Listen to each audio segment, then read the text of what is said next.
Thanks, PK. Can we go to the slides, please? Oh, there you go. Those are my disclosures. So I got a 58-year-old gentleman. He's actually relocated from New York City to Rapid City for political reasons. So he's a smoker. He's got no, it's a true story. And he's currently in Manhattan. So significant for end-stage liver disease, MELD score of 22, stage 2, CKD. He's got pancytopenia, a whole bunch of comorbidities. He's also on Coumadin for his AFib. Now, the significant PAD history is he's underwent left SFA and POP Viabahn stenting, and he's already had 2 episodes of acute limb ischemia with that. So eventually it lands up here. Now, last time when they did it, they went through the right CFA, contralateral approach, ended up with a nasty pseudoaneurysm with surgical repair, was in the hospital, ended up with a 6-week antibiotic course with the midline. So he was not very thrilled. He was on triple therapy, despite being high risk for being a coagulopathic. So comes to our wonderful place and ends up with a 2-day history of left lower extremity pain, which worsens. He tried some non-conventional stuff. He Googles and he finds my name. He realizes I trained with PK, and he comes to see me. It's a true story. So this is his CT angiogram. So I'll let you guys look at it. So you can see the aortoiliac is pretty decent. Left common femoral, proximal SFA is decent. And then you start to see the Viabahn stent in the mid/distal segment right there occluded. Then the interposed native segment is occluded and is the POP stent. And then he starts to have some reconstitution of flow. He does not have any dopperable pulses in his left foot. A lot of pain, very minimal sensory involvement. Motor function is intact. So, platelet count 48,000, INR is 3.3. So in summary, we have a 58-year-old gentleman with a bunch of medical comorbidities, but coagulopathic, comes in with ALI category 2A with occluded SFA and popliteal Viabahn stents. So I'm going to stop here and see what the audience and the panel thinks. Okay, it's time to vote, guys.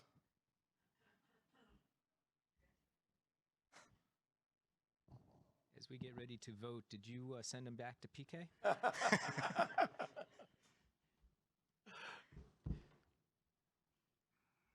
Oh, that's one of the questions. That's one of the answers.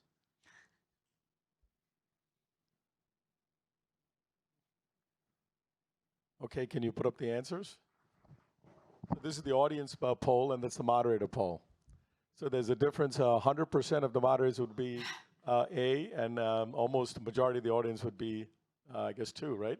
One is endovascular, one is catheter-based lysis. So who from the audience who voted catheter-based lysis would like to, I guess, talk about it? Anyone? Or are we going to just say we didn't do it?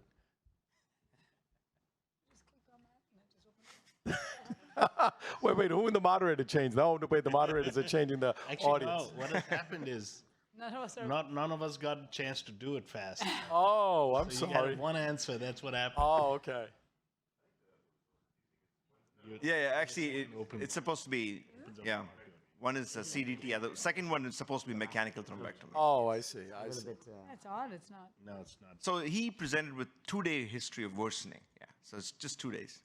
So since this was a trick question, why don't you tell us what you did and go to the next question? All right. So, there you go. So before we go to that, given his groin history, I just want to know how would people approach? Would people go radial? Would people go RCFA? Would people go antegrade left CFA? What would you guys do? Or primary pedal, right? Yeah, or primary pedal, yeah.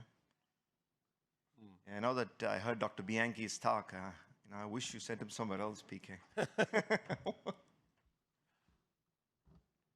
Did everybody vote?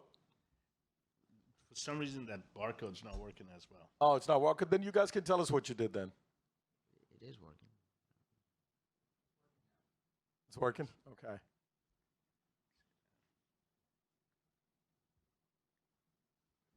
Survey says. I think we need music, guys, when we're waiting. Can we see the polling answers? Just one answer in there. Okay. So 50 and 42 and 8%. Would the experts agree with that? And what would you guys do different if you don't agree with Well, that? just to be clear, which leg is this that's affected? Left leg. That was the left leg, right? Left leg, And yeah. it was the right-sided endarterectomy he had Correct, previously? yes. And how long ago was that? That was 2 to 3 months before he came here. Oh, that's, yeah. months. So then I would go right side up and over. That's one. So there are two people on one now, right? That's Right. Yeah, I think I if- wouldn't have any worry about puncturing. Going the through the, patch. okay. And also, in terms of puncturing with the CLT device now, even if you went down to the SFA, it's beautiful. What device? CLT, CELT, under ultrasound, that thing is unbelievable. I mean, I don't have any financial thing with them, but it's whether even if you go up a little high or low under ultrasound, it puts a clip, you get up and walk. So I've become less nervous about puncturing the SFA as long as under ultrasound I see it's good to go a little low or high. Okay. Yeah. Why'd So, close you know, this was a patient who was kind of telling me what I should be doing, and he absolutely didn't want to go groin approach. And people who, you know, live in the New York City know this very well. So I did a scout ultrasound, and I looked at his left distal PT, and it looked like a good-sized vessel. And I've had decent experience treating a few acute limbs, especially during the COVID time, just only primary pedal and lysing them and pulling the catheter out. So that's what I did. I measured it to be approximately 3 millimeters. So I approached it from the left distal PD, a few centimeters above the medial malleolus, where it's compressible.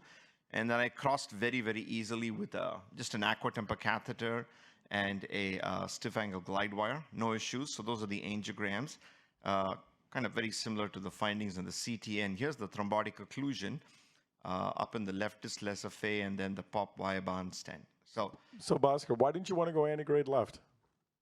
just because of his, given his his coagulopathic inflation, INR of 3.3, platelet count of 48,000, you know, I wanted to do whatever I could do least. And given that I had some experience with this, I was quite comfortable.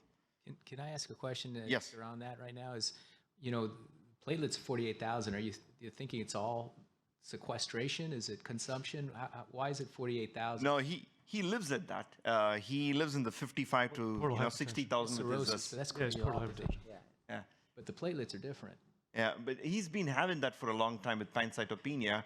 And he said they did work him up. He's had some bone marrow investigations, but we don't have an etiology for that. And again, this guy just relocated, you know. So we're still working him up, and we thought this was more a chronic issue, so we didn't really investigate a whole lot into it. Purushottam, how long was the Viabahn? Sorry? How long was the I no idea. All this was done in New York City, and then, but I can give you the, if you can go back to, go to roughly the on previous. that? So one of the things about the access point, which I mean, it's clever. The way you did it was great, but I think, you know, if the guy's gonna, I worry a little bit about options. If you may limit your options from the pedal approach. If you're gonna do overnight thrombolysis, it's okay to have it from the pedal, but it may occlude some of his outflow, and he may not have the same level of flow. So I would have crossed over, and I would have told him that's the best way to do it, and you know, he's going to do better that way, and he'd have less complications and probably better. No, I absolutely therapeutic agree with you. I don't have a whole lot of options, but the way I was thinking was, if I can get this cleaned up, this is a Viabahn stent, this is an acute occlusion, 2-day history, then if I win, I win, and then if I don't, then at least at that point, I can try and do something later, as opposed to going directly with the CFA. That's the way I was thinking. Yeah. So a long time ago, I had a similar case when I did majority of my work in the hospital. As much as I'm a pedal first guy, Viabahns act like dialysis grafts. There's edge stuff, and inside is more coagulum, and it's not organized clot. So when you release that, that all goes down. So patient like this that I'd done went radial, went up, kept the catheter, but didn't go through the distal end, let the clot within the Viabahn lyse up completely, then go through, and you can always do pedal more if you needed to. Because you're right. I mean, I don't know who mentioned it, but with the Viabahn and all, when you do the lysis, you need good outflow. Otherwise, that's a problem, and your pedal might be blocking that. Was the point? Yeah. You know, because there was some flow in the AT, I thought this is something which I could do. One. Number two, I always assess the size of the vessel and the diameter of my perfusion catheter. So based on these, I made this decision. And having done this maybe a few cases, I've kind of realized that, you know, I have a... How long did you lyse him for? So So what I did was I decided to lyse him. So I put him on alteplase, 1 milligram an hour, put him in the ICU, monitored his fibrinogen. It was staying pretty stable, every 3 to 4 hours, and then it dropped to 77. So not even for 12 hours. And then, go ahead. In that case, the radial in the ICU, because then you have less challenges of keeping him still. Yeah, the problem with the radial is the perfusion catheter is 135 centimeters. I wasn't sure if it would get all the way down to below the pop. So this is what I did. I don't remember somebody has a 150, and depends on how tall he is. But the other thing is if you at least break it up, the pharmacomechanical, then it kind of lyses it. But that's just another option. I think what you did is fine too, except that it puts you at a bigger risk when you just pedal, because the stuff you're lysing is coming down and there's no outflow. If anterior tibia was the only outflow, now if thrombus goes down there, you block both your outflow, and then it becomes a challenge. I mean, again, you did it, we didn't. We're just backseat driving. The way I think is the thrombus, unless if it's organized, it may not embolize distally, because if it's thrombus, that's what the lytic is supposed to do, right? Actually, so I did a few thousand Viabonds at one point. I was called the Viabond guy. And I had this one case, and I used to put these, when nobody was doing them, I used to, I wrote on this called the endoluminal fempop. There are all these articles out there. I had this one case where it was a long one. I went in, older guy, and I just got aggressive, got a wire all the way down, started lysing him. All that clot went down, in the meantime, Okay. by the time. And that turned out to be that patient ultimately didn't make it. He had other comorbidities. But since then, the distal plug, I never broke that. I would go up to that point, put enough TPA in there, and the clot is not organized. It's just coagulum, just like if you open a dialysis graft and you look at it. It's because organization needs fibrin and work with the matrix. And that dissolves fast. And you do pulse spray. Okay. Yeah. And you can also use, there are some ultrasonic devices that allow to break it up. Once we had that, and we did that right in the lab for an hour or two, then crossed it. Now you had little clot, if anything, to go down, and you chase that out. But that was kind of, after that, I slowed down on the Viabonds, because when they went down, they were a disaster. Something like this. It just flooded the bed with just thrombus, tissue is ischemic, and it's a big challenge. And that's the one patient that years ago, and since then, I've kind of slowed down on that. So Good to know that. So anyway, I did, sorry. Go ahead. No, it's all right. Cordis used to have a thing called Percusurge, and this would be perfect. I'm a kid with a hammer on this case because I'm still concerned about their anticoagulation, and to give them systemic lytics with a platelet count that's low and an INR that's high, I think you just run a big risk for systemic lytic. But Percusurge, you put the balloon down there, and then you give the power pulse spray and have this high concentration of lytic in a very short segment, and then you can aspirate the whole thing. So the systemic effect was very low, but that's the challenge here. Is, to your point, once you reestablish flow, there's these hanging chads of thrombus, and it just goes downstream. And the word was systemic lytics, so you don't want them to get systemic. That's the key thing. I mean, So we did all toward these that, studies. toward that end, have you ever tried ECOS? Or in this case, would you have tried ECOS given his thrombophilia? 100%. I think that might have been another option, just to try to reduce the overall. Ecos, the lytic dose. Yeah, we didn't have that in our institution. So what would people do now? I mean, clearly, as everybody thought, it didn't really work.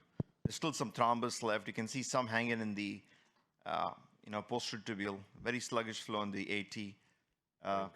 Going back, the same concerns with the INR high and giving TPA, whether it's catheter directed. I mean, we've had a lot of success with Rotarex in these cases. Whether you an antegrade up and over, or even the posterior tibial. I mean, if I have a DVA that goes down, they're in my office. I deal with them 100% in the office. 6 French Rotarex goes down, and it cleans it very nicely. So I would have done that first, and then the TPA is sort of reserved for. Okay. Yeah, we didn't have Rotarex in our institution. So what I decided was I went with the Bolt 7 from the foot, and from the mid SFA all the way down into the PT, and this is what I aspirated from that. So which I realized there was some probably organized. I think this guy was not compliant with his medicines. The Coumadin and the INR can throw you off, and once we got this out. And these were the angiograms after the Bolt 7. These were the final angiograms. And usually whenever I do a pedal sheet, I always, before I send them home, I always scan their left low, wherever the eye accessed. And he had excellent flow. And I sent him on Plavix and Coumadin. I didn't put him on aspirin. I wish I could have finished this talk with this slide, but he comes back on post-op day 5. Yeah, he comes in with left ankle swelling, and he's got good pulses. Foot is warm, but he's got this paresthesias, and this is his ultrasound.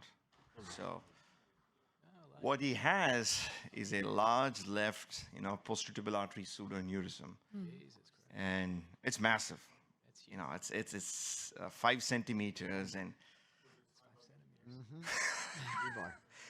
and I was the physician on call in the clinic too for this, so it was not good. What's the sheet size max? Because originally when they were all talking about access, that was the one thing I was thinking, that the only problem with going pedal, because I had assumed that it wouldn't be a 7.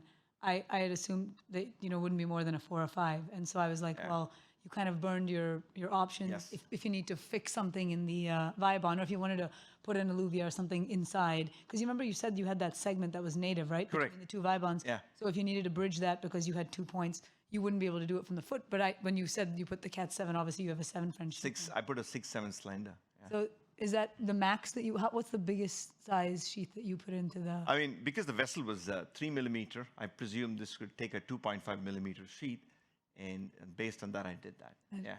So, but I've not. Most of the time, it's a 4.5 slender or 5.6. Yeah. But yeah.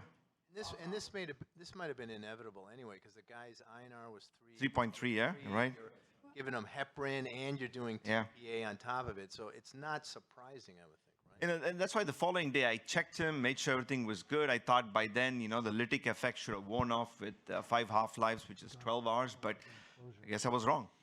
Sorry, I think Dr. Parikh. Yeah, well, no, the point is, this is the recipe.